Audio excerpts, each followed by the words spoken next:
Joint effusion क्या है? घुटने में सूजन क्यों आती है दोस्तों? क्या कारण है? उसको कैसे ठीक कर सकते हैं? मेरा नाम डॉक्टर मनु वोरा, मैं एक आर्थ्रोस्कोपिक सर्जन हूँ आर्टेमिस हॉस्पिटल गुड़गांव के अंदर। दोस्तों, अगर आपके घुटने में चोट लगी है या चोट नहीं लगी है फिर भी सूजन आ रही है, आप एमआरआई कराते हैं तो कई बार उसमें एक वर्ड लिखा हुआ आता है जॉइंट इफ्यूज़न। बहुत सारे लोग मेरे से पूछते हैं डॉक्टर साहब ये क्या है जॉइंट इफ्यूज़न। बहुत ज़्यादा चिंतित रहते हैं लोग इस वर्ड को देख के। जब मेरे पास आते हैं लोग तो हम लोग उस पर डिस्कस भी नहीं करते ज़्यादा। हम लोग ध्यान देते हैं अच्छा लिगामेंट ठीक है या टूटा हुआ है, मेनिस्कस कैसे हैं, कार्टिलेज कैसा है। जॉइंट इफ्यूज़न को हम कई बार नज़रअंदाज कर देते हैं। लोग बड़े चिंतित होते हैं कि डॉक्टर साहब आपने इसके बारे में कुछ नहीं बताया, इसका क्या इलाज करोगे। अगर कोई पेशेंट आता है जिसका एसीएल टूटा हुआ है और मैं उसको बहुत देर समझाता हूँ कि आपका एसीएल कैसे टूटा है, उसका ऑपरेशन करना पड़ेगा या बिना ऑपरेशन ठीक करेंगे, ये ट्रीटमेंट प्लान है। पूरे कंसल्टेशन के बाद वो मुझसे पूछता है कि ये जो जॉइंट डिफ्यूज़न है डॉक्टर साहब इसका तो आपने बताया ही नहीं। तो आखिर ये जॉइंट डिफ्यूज़न क्या है दोस्तों, इतना कन्फ्यूज़न क्यों है इसको लेके? तो दोस्तों, जॉइंट डिफ्यूज़न का मतलब है कि जो घुटना है उसका में जो सैनुअल फ्लूइड रहता है वो इंक्रीज़ हो गया है। जनरली 5 to 10 ml सैनुअल फ्लूइड रहता है हमारे नी जॉइंट के अंदर, और ये प्रोड्यूस करती है सैनुअल लाइनिंग जो कि हमारे नी जॉइंट के अंदर रहती है। घुटने में सूजन तब बढ़ती है जब ये ओवर एक्टिव जाती है सैनुअल लाइनिंग।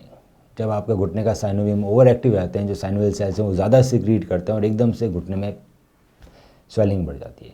कई बार अगर घुटने में ब्लड आ जाए तो भी वो इफ्यूज़न के रूप में एमआरआई में दिखाई देता है।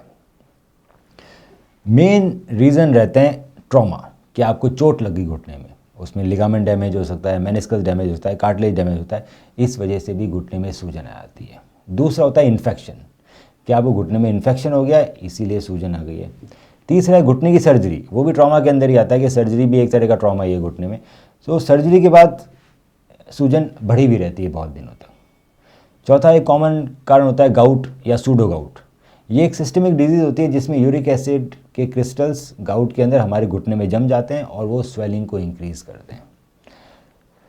ऑस्टियोआर्थराइटिस, मतलब जैसे जैसे हमारा एज बढ़ती है घुटना घिसने लगता है, तो कार्टिलेज घिसने लगता है, इसके कारण भी घुटने में सूजन आती है। इसी तरह की बहुत सारी और भी बीमारियां रहती है जिसमें घुटने की सूजन आ सकती है दोस्तों। तो अगर आपके घुटने में चोट लगी है, डेफिनेट चोट लगी और आपको इसके अलावा कोई बीमारी नहीं है, चोट में हो सकता है कि आपका लिगामेंट डैमेज हुआ हो सकता है मेनिस्कस डैमेज हुआ हो, और साथ में एमआरआई में जॉइंट डिफ्यूज़न भी लिखा हुआ है, तो दोस्तों उसमें चिंता करने की बात नहीं है, वो एक पार्ट है। अगर चोट लगी है तो इफ्यूज़न तो आएगा ही आएगा। एक बार जब जिस चीज़ की का डैमेज हुआ, जो लिगामेंट टूटा है, जो मेनिस्कस टूटा है, उसका हम जब इलाज करेंगे वो पूरी तरह से ठीक हो जाएगा, तो धीरे धीरे स्वेलिंग भी अपना डाउन होती रहती है और इफ्यूज़न आपका ख़त्म हो जाएगा। पर सर्जरी के बाद इफ्यूज़न बढ़ जाता है, वो धीरे धीरे ख़त्म होता है। इसीलिए सर्जरी के बाद हम पेशेंट को बोलते हैं कि रेगुलर आइस पैक्स करने हैं, एक्सरसाइज करनी है। आइस पैक से धीरे धीरे, बर्फ़ की सिकाई से धीरे धीरे सूजन कम होती है सर्जरी के बाद। दूसरा, अगर आपकी सूजन इन्फेक्शन के कारण है तो उसका अलग इलाज होता है। कई बार उसमें आर्थ्रोस्कोपिक डिब्राइडमेंट करना पड़ता है, आर्थ्रोस्कोपी करनी पड़ती है, छोटा दूरबीन से ऑपरेशन करके सारा इन्फेक्शन बाहर निकाल देते हैं, तो हमारे धीरे धीरे सूजन ख़त्म हो जाती है और एंटीबायोटिक्स पे पेशेंट को लंबे समय तक रखा जाता है। गाउट, इसके कारण सूजन होती है तो गाउट की एंटी गाउट मेडिकेशन चलती है ताकि यूरिक एसिड बहुत ज़्यादा यहाँ वहाँ डिपॉजिट ना हो आपके जॉइंट्स के अंदर, और धीरे धीरे आपकी सूजन और जॉइंट पेन है वो कम हो। अगर आपको ऑस्टियोआर्थराइटिस की वजह से सूजन आ रही है तो इसमें रेगुलर एक्सरसाइज करने से या पीआरपी के इंजेक्शंस लेने से भी आराम मिलता है और धीरे धीरे सूजन कम होती है और दर्द कम होता है।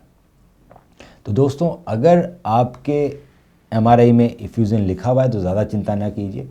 अगर चोट के कारण ये इफ्यूज़न है तो अपने आप वो, जैसे ही हम उस बीमारी का इलाज करेंगे, वो धीरे धीरे धीरे अपने आप ठीक हो जाएगा। बहुत इंपॉर्टेंट है कि कई बार क्या होता है, सूजन बहुत ज़्यादा आ गई तो डॉक्टर के पास गए पेशेंट और डॉक्टर ने उसको सुई डाल के निकाल दिया।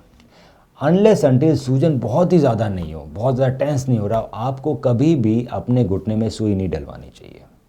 उसको निकालने की ज़रूरत नहीं रहती दोस्तों, क्योंकि उसको निकालने से हम इन्फेक्शन इंट्रोड्यूस करने का ख़तरा रहता है। तो जब तक कि बहुत ज़्यादा इफ्यूज़न नहीं हो, हमें उसको सुई से बाहर नहीं निकालना चाहिए। उसमें आइस पैक करनी चाहिए, रेगुलर एक्सरसाइज करनी चाहिए, रोज़ धीरे धीरे घुटना मोड़ना चाहिए, सीधा करना चाहिए ताकि वो जाम नहीं हो, और सूजन अपने आप धीरे धीरे कम हो जाती है और जिस कारण से सूजन आई है उसका इलाज करना चाहिए, ना कि हमें सूजन का इलाज करना चाहिए। ये इंपॉर्टेंट है।